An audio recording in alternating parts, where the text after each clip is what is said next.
I'm here because of my daughter, Seraphine. She's 18.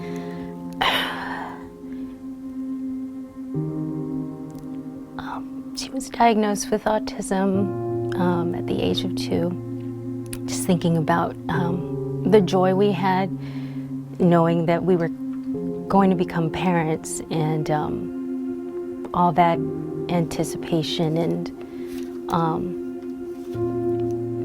everything that comes with becoming a parent somehow got taken away when she turned 2 and when we started seeing signs of autism. And the hard part was I'm actually a special ed teacher, and I had children come to me already diagnosed.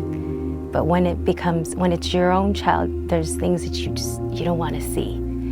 She was starting to receive different early intervention therapies, and I felt therapists kind of dance around the word autism, and I appreciated that because I wasn't ready to hear it. Even though it was like the big elephant in the room, I wasn't ready to take on that word until we went to one of her speech therapists, one of her therapies, and this woman was pretty blunt and was saying, has she been diagnosed yet? And I just felt like I wanted to escape that room and just run and pick her up and just run away.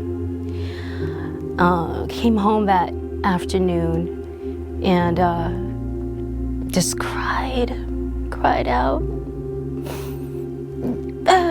out to God and just said, why? I was so scared. This wasn't something I knew what to do. You know, it was so much easier as a teacher. You could just, those kids return to their families, and you just go home and not have to deal. But this time it was my daughter, and it was something I could run away from. And I had to somehow figure it out. And feeling so scared and so much love at the same time was confusing and hard. And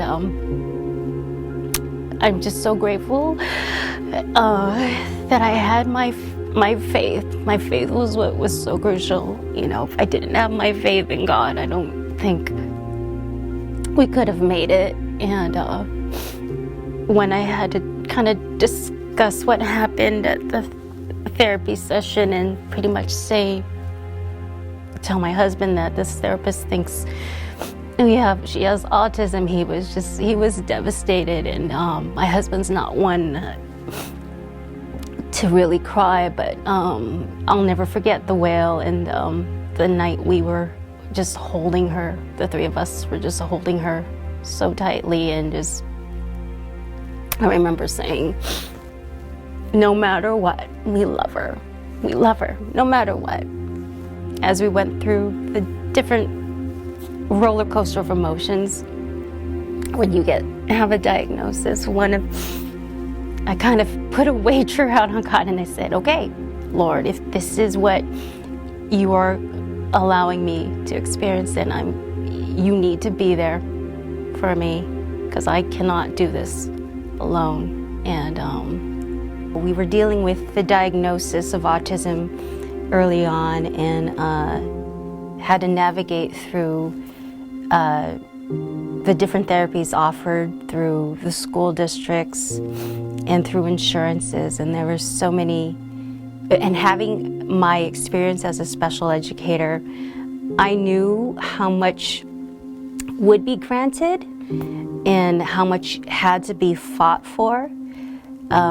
However, I also knew what was worth fighting for, which made us kind of walk away from a lot of the school services. And I thought, you know what? If I have to turn that away and find people and have to pay out of pocket in order to do that, at least I knew these people were invested in her development as much as I was. And that meant more to me than getting something for free. At the age of 16, it was really late in the evening, and all of a sudden I heard Seraphine kind of like moan or scream in her sleep. So I thought, okay, she's probably had a bad nightmare. Only to come into her room and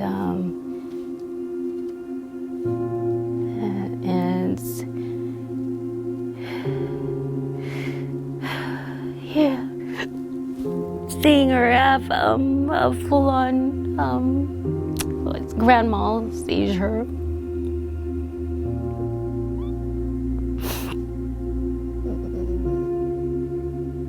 Yeah, that was the scariest time. I've never been so scared. And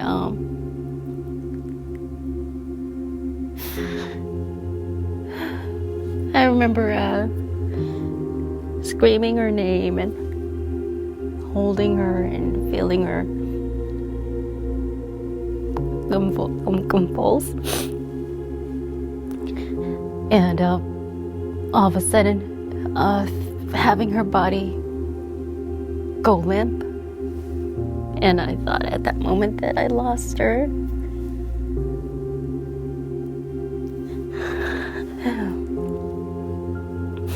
At that point, my husband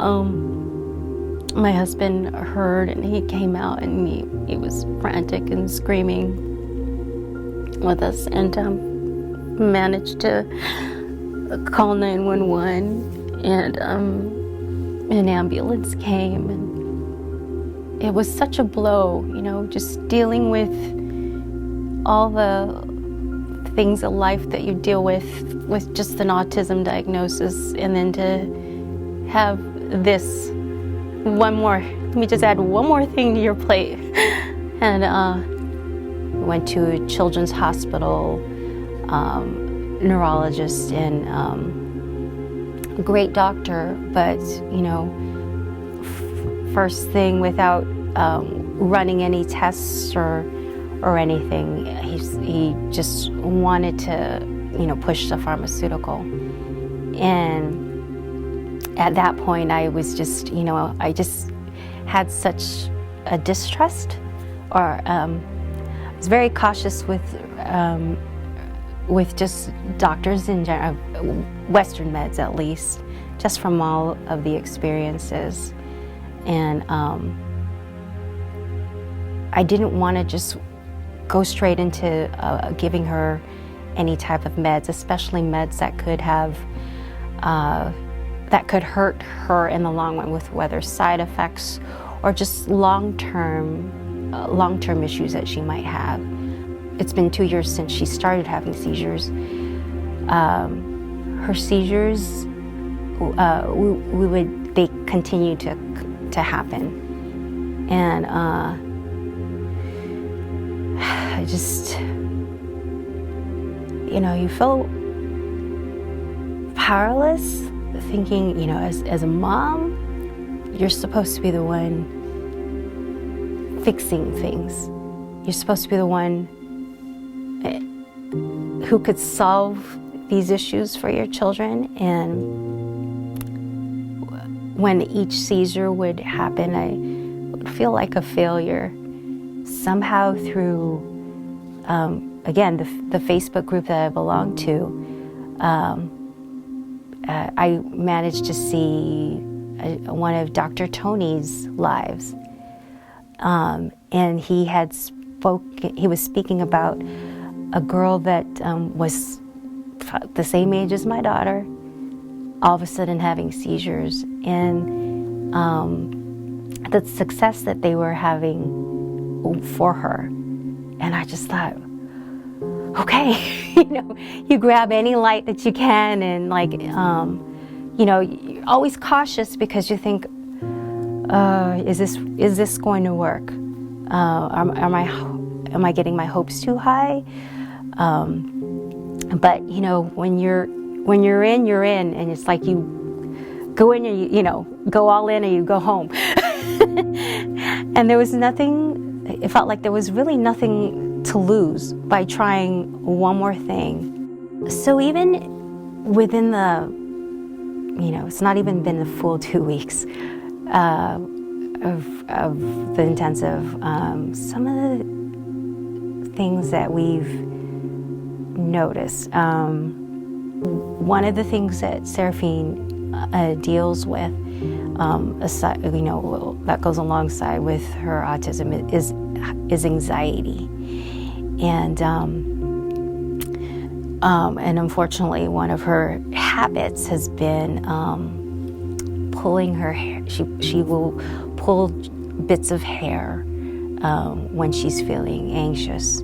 One of the ways we've had to deal with that is, unfortunately, we've had to cut her hair shorter so that she wouldn't have so many strands and it wouldn't be long enough for her to pull. But now that it's grown a little bit, she's managed to start doing that again. So she will pull bits of hair and then roll them up into balls. And if it's not that, she'll get a pair of scissors and we'll just kind of trim away. And so we've had to hide scissors in the home to avoid that. You know, prior to even flying, we found so many balls of hair in the trash, and how frustrating that was. And after having been here and maybe receiving our fourth day of her having adjustments, my son pulled me aside quietly, and he said, "Look, Mom, the trash is empty." And he was like, there's no hairballs, Mom." It's like, you're right.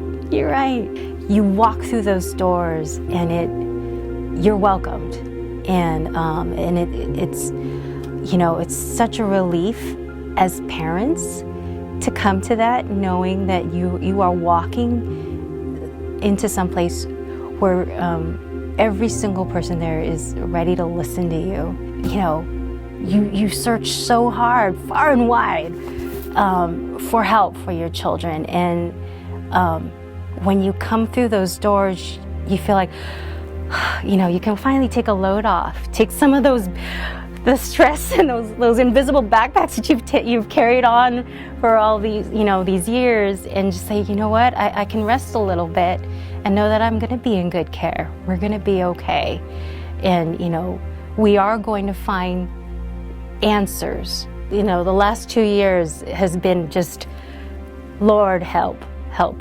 Just tell me where to go. I need to know where to go so that I don't feel like I'm harming my child. I need to know where to go. And it took 2 years, but you know, it was worth every prayer, and I could see God's hand in everything.